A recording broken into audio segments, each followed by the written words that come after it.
Finally physics का paper हो चुका है 5 बजे एंड मुझे पेपर मिल चुका है। तो पेपर कैसा था? पेपर को हम सॉल्व नहीं करने वाले हैं, ऑब्वियसली आप सबको सोल्यूशन तो पता ही होगा, ऐसा तो नहीं है। पेपर का लेवल डिसाइड करेंगे, मार्किंग स्कीम डिसाइड करेंगे, देखते हैं। तो कल मैंने जो प्रिडिक्ट किया था कि वैसा पेपर आया, तो ये क्वेश्चन तो काफ़ी सिंपल है। हालांकि ये आंसर्स मैंने नहीं लगाए हैं, इस आंसर्स की जो पुष्टि है वो मैं नहीं करता हूँ, बट आप देख सकते हैं सब आंसर। ठीक है, तो ये विच स्टोन विच का क्वेश्चन था, आसान था। अब रिलेटिव परमेबिलिटी क्वेश्चन का आया था एक तरीके से, तो ये तो डिफिनेशन पे ही क्वेश्चन आपके ज़्यादातर आए हैं। डी ब्रॉगली वेवलेंथ, ये काफ़ी सिंपल, एमसीक्यू इस बार सिंपल आया है, हम देख सकते हैं। ठीक है, ये भी आसान है, ये भी आसान है। एक तरीके से आपको रिवर्स करना है करंट को यहाँ पे, इसमें एन टाइप सेमीकंडक्टर्स मेजॉरिटी यार काफ़ी आसान है, ये भी आसान है। एक्सटर्नल रीजन भी आसान आया था, किस पे आया था? कॉन्वेक्स लेंस पे आया था। ठीक है, आसान ही है, आसान है।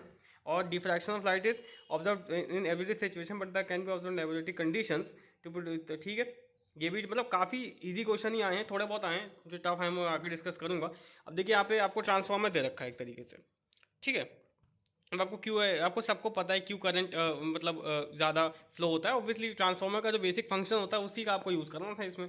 अब प्राइमरी नंबर देखो ये ना, ये ऑब्वियसली आना ही था, बहुत समय से इसके क्वेश्चन साइंस नहीं आते। और Hubble's telescope employs a large parabolic mirror as objective.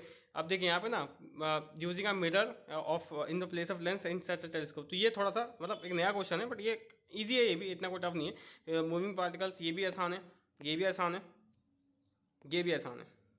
ये क्वेश्चन थोड़ा सा आप देख सकते, फॉरबिडन बैंड इज एब्सेंट। ठीक है यार, आसान है सब तो यार, बेसिक सेमीकंडक्टर भी आपने एनर्जी बैंड की आप थ्योरी भी पढ़ी होगी ना, तो भी आप सही कर लोगे। फर्मी लेवल तक तो, फर्मी लेवल तक तो आपको मतलब का आपका जाना ही नहीं है। फर्मी लेवल तो पूछा ही नहीं है, बहुत लोग पूछ जाते हैं फर्मी लेवल आएगा कहीं, फर्मी लेवल आपके कोर्स में ही नहीं है। पहली बात तो कहाँ फर्मी लेवल आप लोग दिमाग खर्च कर। सेक्शन भी 14 मार्क्स का इफेक्ट यार, पैरेलल प्लेट कैपेसिटर, इतना इजी, इतना इजी क्वेश्चन पेपर आएगा। कैपेसिटर कैपेसिटर चेंज डायरेक्टली यार, इतना इजी, इतना ईजी, सही बताइए। ये पेपर फिजिक्स का क्लास 12 का है, मतलब सीबीएसई का तो बहुत टफ आ गया था इसके कंपैरिजन में देखा जाए तो। अब देखिए यहाँ पे क्या है, आइडेंटिकल सेल्स आपको दिए गए हैं, कॉम्बिनेशन यार आसान है ये भी। Register charge is connected between the terminal P and Q, optimum the ratio, ये भी बहुत ईजी है, सिंपल न्यूमेरिकल है। इसमें आके आपको चॉइस मिलती है। अब शॉर्ट इलेक्ट्रिकल डाइपोल में लोकस 0.0 पोटेंशियल का कौन सा होता है? ऐसा कोई टफ क्वेश्चन मुझे नहीं दिख रहा है। किरचॉफ लॉ इसमें अप्लाई करना है। ऑलमोस्ट बुक में ऐसे क्वेश्चन आपने कई सारे देखे होंगे, तो इसमें ऐसा कुछ नहीं है। एक सेकंड, गलती से मैं व्हाट्सएप पे चला गया था, अभी स्पीड रहता है। तो potentiometer experiment, cell of EMF the balance point EMF आपको कैलकुलेट करना है।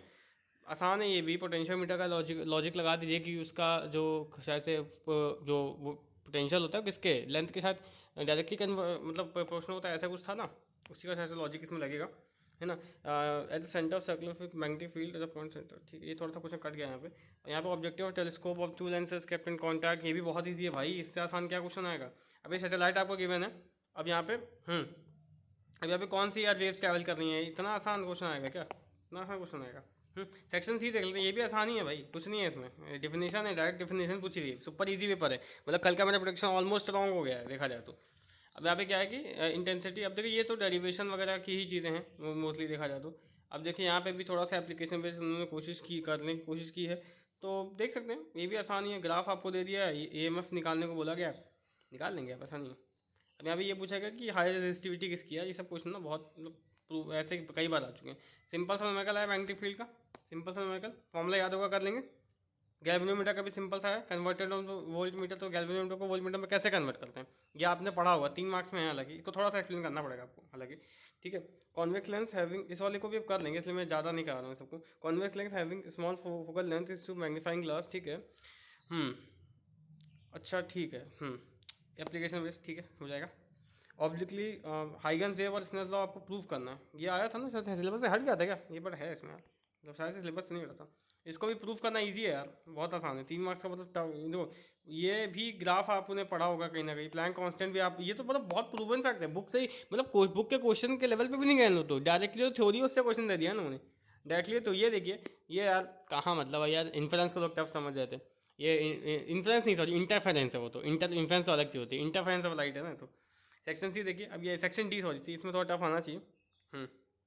अच्छा, ओके ओके। ये क्रॉस, एक क्रॉस वाली मैग्नेटिक फील्ड आई है, लाइन है। और कैलकुलेटर मोटेशन, अच्छा मोशनल EMF आपसे पूछा गया, ठीक। ये भी नेम द लॉ, तो लॉ तो पता ही है आपको, ये आप कैलकुलेट कर लेंगे, ठीक है। और अल्टरनेटिंग करंट आपको यहाँ पे दिया गया 5 sin 314 t V is applied on the current, the current is found to be π/3 का यहाँ पे फेस का डिफरेंस आ रहा है, तो कॉम्पोनेंट एक्स आपको बताना है। RMS आप कैलकुलेट कर लेंगे, पावर फैक्टर कर लेंगे, इम्पीडेंस कर लेंगे, सारे फॉर्मूले बेस्ड क्वेश्चन है। और यहाँ पे बोर्स ऑर्बिट डायरेक्टली, ठीक है, पता ही न्यूक्लियर फिजन रिएक्ट, अच्छा मास डिफेक्ट ऑफ न्यूक्लियस यही पता है। अभी देखिए रिसर्च वाला कुछ क्वेश्चन है, न्यूक्लियर रिएक्टर का यूज़ करिए, ये पता है पिछले साल भी ऐसा क्वेश्चन आया था, इससे मिलता जुलता। आगे देखें, ये आखिरी क्वेश्चन है। क्या ये देखिए, मैं बताता सेमीकंडक्टर से ईजी आएगा, सेमीकंडक्टर से ईजी ही आएगा एक्चुअली। यार वेव रेक्टिफायर का फुल डायग्राम बहुत आसान है, बहुत आसान है। हाफ वेव का फुल का है। ग्राफ क्या है, मतलब आपको पता ही फुल वेव रेक्टिफायर क्या करता है एक तरीके से, है ना। फुल आपको फुल मतलब पूरी वेव को का फेज बदल देता है, पता ही आपको। हाफ वेव भी होता है। Which diode can be use as voltage regulator, तो वोल्टेज रेगुलेटर कौन जैसे उपयोग करता है, ऑब्वियसली रेक्टिफायर आपने पढ़ा होगा, उसके एप्लीकेशन में बात है। बाकी यूजफुल कॉन्सेप्ट दिए गए थे। तो यहाँ पे, हाँ, तो यहाँ पे मैं आपको बताता हूँ पेपर कैसा आया था। मुझे पेपर इजी लगा है, मतलब ऑनेस्टली बताऊँ पेपर बहुत इजी है। और मॉडरेट कुछ क्वेश्चन मॉडरेट है, मतलब कोई क्वेश्चन मुझे टफ नहीं लगा, ऑनेस्टली बताओ ना, कोई मुझे क्वेश्चन टफ लगा ही नहीं। तो मार्किंग कैसी होगी, मार्किंग मतलब फिर आपकी टफ हो सकती है, तो मार्किंग भी आपकी मॉडरेट होगी। मतलब मॉडरेट से टफ आप मार्किंग एक्सपेक्ट कर सकते हो, क्योंकि पेपर बहुत ईजी आया। तो मॉडरेट से टफ आप बेसिकली मार्किंग एक्सपेक्ट कर सकते हो। हालांकि बोर्ड की टफ मार्किंग का मतलब वो बहुत टफ नहीं होती है, बट हाँ पेनलाइज तो होंगे छोटी मोटी चीज़ों, वैसे यूनिट निकालना भूल गए, यूनिट रखना भूल गए, या फॉर्मूला गलत, हल्का सा भी सिंगल सिम्बल गलत होगा, तो मार्क्स तो पेनलाइज होंगे। तो ओवरऑल अगर आपने पूरे साल ढंग से पढ़ाई की तो आपके 60+ तो आ जाएंगे 70 में, आई थिंक। एक सेकेंड, 70 में 60+ आपके आ जाएंगे, ठीक है। तो वो 60+ आपके 70 में आ जाएंगे, ये तो आई थिंक हो जाएगा। बाकी जिन लोगों का पेपर ठीक ठाक गया है तो उनके आई थिंक 50 के आसपास आ सकते हैं। आई थिंक 50+ तो उनके भी आ सकते हैं। बाकी 50 से नीचे वाले हैं तो उनको तो भाई रीथिंक करने की आवश्यकता है कि उन्होंने फिजिक्स में पढ़ाई क्यों नहीं की। मतलब जो उनके 70 में 50 से कम आ रहे हो, थोड़ा रीथिंक करिए कि आपसे क्या कमी रहेगी, और क्या आप इंप्रूवमेंट एग्जाम के लिए अपेयर करेंगे, क्योंकि 50 से नीचे आई डोंट थिंक इस पेपर में आने चाहिए, कि पेपर एक्चुअल में बहुत ईजी है। अब आप बोलेंगे कि ये भाई आपका एग्जाम है फिजिक्स का, तो आपको पूरा पढ़ना चाहिए था। क्वेश्चन टफ नहीं आया, हो सकता है आपने कोई टॉपिक पढ़ा ना हो। चलिए ठीक है, थैंक यू।